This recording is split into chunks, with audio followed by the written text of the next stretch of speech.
Deep in the woods, where shadows stretched like sinister fingers, two friends, Jake and Tom, found themselves lost. They had ventured so far that even the moon's rays couldn't penetrate the thick canopy of trees, engulfing them in darkness.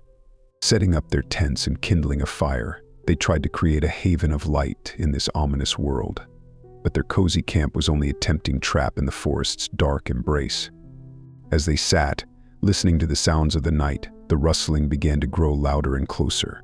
Their hearts pounded faster as they realized they were not alone in this forest. But what or who it was, they couldn't discern. And then, emerging from the darkness came a shadow.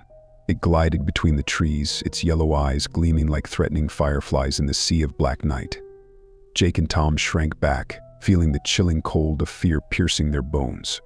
"What? What is that?" whispered Jake, his voice trembling.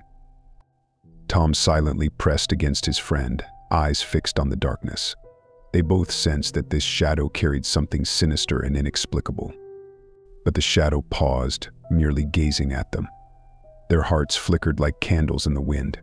And then, in the shadow's gaze, they saw something familiar, something that made them tremble even more. "We need to leave," Tom uttered, his voice sinking in terror. But they couldn't move. Their legs seemed glued to the ground, and fear held them in place like a stone shackle. The shadow drew closer, its form becoming clearer.